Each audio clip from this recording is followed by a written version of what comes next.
Hello everybody, welcome back. This is JudiciousFire. I'm on the iOS server. I'm going to be upgrading Zephyrica, the new dragon here in Castle Clash. I'm going to break this up into a multi-part series. I'm going to be doing the core upgrade in that process. I'm going to be doing the core upgrades during this video. I think it's very, very beneficial to upgrade your hero in accordance with the upgrading schedule that Castle Clash has released over the years. What I mean by that is doing the hero level, skill level. Then they came out with inscription level. Then they came out with augmentation, your enchantments, your traits. And then they came out with things like breakthrough. And then they came out with destiny, and then the breakthrough process. I do that because I think that the hero level, the skill level, the inscription level on our heroes, it's very much like the engine of a car. Many, many times I have gone to the chat or I see on a forum post, I see a breakthrough 30 Dovekeeper or a breakthrough 30 Levanica. But the hero is only at skill 11. And I always think, maybe I'm not criticizing, I'm questioning the order of operations. If that skill is the engine of the car, then by doing the breakthrough process up to 30, what you've done is you've got this faulty engine inside of a car that you just spent money to detail and to paint, cherry red. It's a beautiful looking car, but friend, it's still sitting in the driveway. So I'm going to be doing core base level upgrades in this particular video. I'm going to edit out a lot of the legwork, jumping up from level to level to level, so we don't have to go through all of that. You'll just see the final results. I think video 2, I'm going to be doing the advanced upgrades. This guy needs that. He needs, you need to do a little bit of research, I think. I've spent time today researching best talents, best insignias, learning about his abilities and some of his shortcomings. I just haven't enlightened on him right now. Okay, it's just during the upgrading process. He's dealing. It's something that we have seen before in terms of fixed damage, like Skeletica will do fixed damage of 44,000 in addition. But this is a true damage. And it's a true damage that I think has two dimensions to it. It is going to ignore your typical damage reduction effects on heroes, but it's also going to relegate Zephyrica to doing a fixed amount of damage based on his regular attack. Not the whirlwind skill activation at the bottom of the skill description, but up here at the beginning of the skill description, if I put a big damage dealing talent on him, it's not going to have the kind of effect that I'm looking for. And that would be a mistake as far as his build is concerned. These are things that I'll get into in the advanced video. Also go into probably a little bit of theory, as it always ends up being. A little bit of what our heroes can do, what they are doing, and what is that gap in between the two, and how can we bridge that. I would say, before I get going with the upgrading process, I would say, looking at this historically now, looking at it longitudinally, we look at somebody like a Demogorgon. Okay, my personal favorite hero in Castle Clash. Still, Demogorgon. That man was primarily attack-centric. Okay, yeah, he gets a little bit of invulnerability there for a second or two, if I'm not completely mistaken, if I recall correctly. But he was mostly a crit hitter, mostly attack. They backed up the attack a little bit when it came to Skeletica. the new dragon that followed Demogorgon. Skelly does a heck of a lot of damage, but he's healing now, which is something Demo couldn't do. And he's got a certain period of invulnerability to him. Once again, after they introduced another dragon, this time it was going to be Levanica. They backed up the damage dealing a little bit, and they put it more survival-centric. Lava can get a huge series of heals with his skill. Lava's got a damage cap for all but 2 seconds. And I think that they are continuing that trend. I think that this Zephyrica, people are maybe looking at Zephyrica as the new heavy hitter in Castle Clash. That is not accurate. This dragon is survival-centric. It is a survivalist. They've now moved it towards the survival end of the spectrum to such a degree that he's dealing true damage. Okay? And heavy hitter talents like an Unholy Pact, you're not going to get the kind of results that you want. And if you put this guy face-to-face against Dovekeeper or Levanica at Breakthrough 30, he's probably going to get handed his hat. He's going to get smoked. He's not that kind of a hero. He is a defender. He is, in many ways, if used properly and set up properly, many ways the last hero standing. So he is a survivalist, and we really need to concentrate on that. Make your heroes better at what it is that they do best. Identify the one or two things, not the 2 paragraphs. No. Identify the 1 or 2 things tops that a hero can do well, and base your selections, your setup on that 1 or 2 things that the hero can do well. Make them even better at that. So he is a survivalist, and that's how we're going to be setting him up during this process. I already got his skill level up a little bit. That was a result of me feeding him all these extra slimes that I had sitting around. I cleaned up the warehouse a little bit.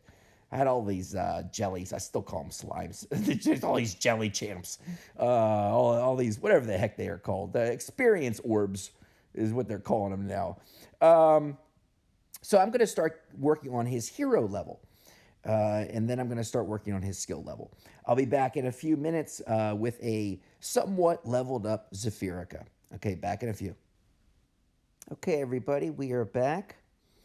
We have upgraded the hero level, which is sort of like the base or core upgrade on a hero. We have taken him up to level 200, not yet evolved him. The talent we have taken up to 10. I think the original talents went up to 9. I think they went up to 9. Now we have gotten him up to 10. We've not done any kind of destiny, so that's as max as we can go. We'll go through the evolution process, but let's look at his stats before we get into all of that. I got about 10,700 damage. Coming in a little over 200,000 health. Relatively normal attack speed in Castle Clash, every 1,000 representing 1 second.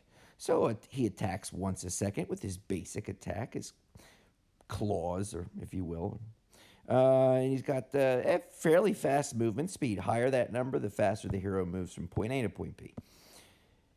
And here are his bonuses at this very, very early stage of the game. I still have that Unlighten on him.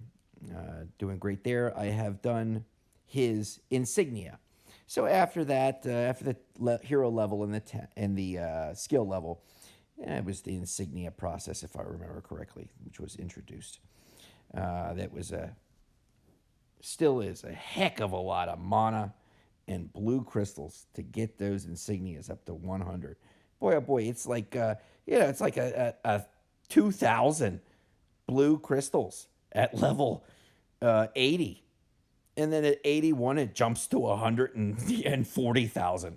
The scaling on it is really mind-blowing. So let's take him up to the next level of evolution. Before we do, I was collecting golden mana using two heroes that I just did a video on, both Commodora and Laz. This is Commodora. This is my collecting mana and gold team, where I just want to do it super quick. I'm not looking for anything fancy. I'm not looking for strategy. I just drop the heroes on the board and I want stuff to blow up. This is the team I'm using. Laz with a Sacred Light 9 and a Revive 9. That's the preferred build for Beast Mode. But I put a Revitalized 9 on him with the Sacred Light, so he goes off immediately. And Commodora with the Sacred Light 9, as well as a Survival 9. So she can just sit there next to Love Doves inside of a Cosmo proc while getting beat on by Levanica and auto-procced on by Creation. And she just says this is a normal day. So get immediate business from our friend Laz. Even inside of the Cosmo proc, he's still taking out 29% of the base. I'm not looking for anything fancy. I'm not looking for anything strategy-wise. I'm just looking to bust stuff up and get out of there. Just steal the gold and mana. But this team is so darn impressive. Look at Commodora. We'll take her in from the west. And then I'll get back to Zephyrica. Okay, anytime she's getting attacked, she's dropping those anchors. Now, she's surrounded by Love Doves. She's getting beaten on by 3 Love Doves. It's nothing, doing nothing to her. She can just sit there tanking on Love Doves. My combo never did that. Now, of course, I've given up the entire ability to reflect damage with the Survival, which negates damage, as well as the Secret Light, which is going to reduce the damage that she's taking there by the amount of reflection. But I don't care about that anymore. I'm using her for base busting. She's doing that. I've identified the one thing she does well, and I'm working on that. Okay, so let's take our buddy up. Let's give him an evolve. Oh, we gotta pay 1,000 reds, one of these evolution stones, and I gotta have a copy of Zephyrica? Or I gotta pay shards? Tit's probably got six copies of Zephyrica. Okay, so he's not paying a single shard. I gotta pay shards. All right, let's evolve. Yeah, get those books back, baby. Okay, we got him through the evolution process. Let's continue to take him up in level and not mess around with the equipment or any of that nonsense, okay? I'm going to go out, I'm going to do some more raiding, get up some gold. I'll see you at double evolution. Okay, we are back. Now we're ready for a double evolution. His stats at level 200 single Evo, he's doing about 12,000 damage. Coming up around about almost 300,000 health. Attack speed and movement speed have not changed in any way. A little bit higher in terms of those. I think that might be the same, actually, right around the same. Nothing really in terms of those big boosts and attributes quite yet. We're going to take him through Evo, double Evo, and I will see you on the other side in just a moment. Okay, we're going to do the double Evo. I need 5 of these bad boys. I need 3 Zephyricas. I'll pay the shards. It's ridiculous. Hey, get those books back, baby. Okay, more books. Let's take him up one more time. How did that change his attacks? Yep, really brought him down because his level went down to 1. Okay, and we'll go out and we'll do the raid one more time. I'll show you this last one quick time. Boom! I just steal the gold. All right, I'll be back for more upgrading. Okay, we're about to do the Destiny process. I took him through a double evolution. We see that we're about almost 16,000 damage, almost 400,000 health, over 400,000 health, and some relatively nice little boosts to his basic attributes. Still at skill 10. But that will be changed in a little bit as soon as we obtain some Destiny and take him up. So we're going to go through. Let me take a look to see what Destiny screen he's in. He's a member of the White Warden faction, which is interesting. We haven't had a truly impactful White Warden since maybe Dovekeeper. Oh, we had Cosmo as well. It seems so much that they're putting out reds and greens, and not there. There he was, right here in the center, and not necessarily the whites. And you know, Castle Clash does that. Again, it goes back to the fact that they're going for a survival dragon this year. Your reds are your damage dealers primarily. Your bogeymen, your Anubises, your Valens. Your greens are your, I'm going to say like your generalists, meaning a little bit of everything. Your Levanicas. Somebody like a Commodora who heals and does damage. They're sort of in the center of the spectrum. And your whites are the ones that are primarily survival focused. You know, somebody like Dove with their damage cap. Somebody like some other whites. A lot of your buffers like Mike with his deflect and Cupid, Athene. They're all in the white faction. So he is not geared up to be a damage dealer. So, I got to go out and raid. Okay, I'll see you back in a little bit. We have gotten ourselves to Destiny level 60, max Destiny, which brings us to skill 13. Through the skill stages, through the steps of the skill upgrading process, Zephyrica does not gain any new abilities. He simply gets better at what he does, and only with the first part of his skill description. This last part, the cooldown, the whirlwind attack damage, the paralysis effect, the damage cap or fixed damage that he takes, that is not affected during this skill upgrading process. But his true damage attack does go up, now up to 224% attack to 4 random enemy units. That remains the same. And his health recovery, the percentage of health that he receives based on damage dealt, that is also brought up during that skill upgrading process. Okay, he's almost at 20,000 damage. And we've got about almost 500,000 health. Some nice bonuses. Attribute bonus. Inscription bonus. Skin bonus. I have the skin on him. His normal form is blue. He's got the golden Zephyric Dragon Warrior skin or something. I don't know. And then we've got the Destiny bonuses. Faction or Warden bonuses.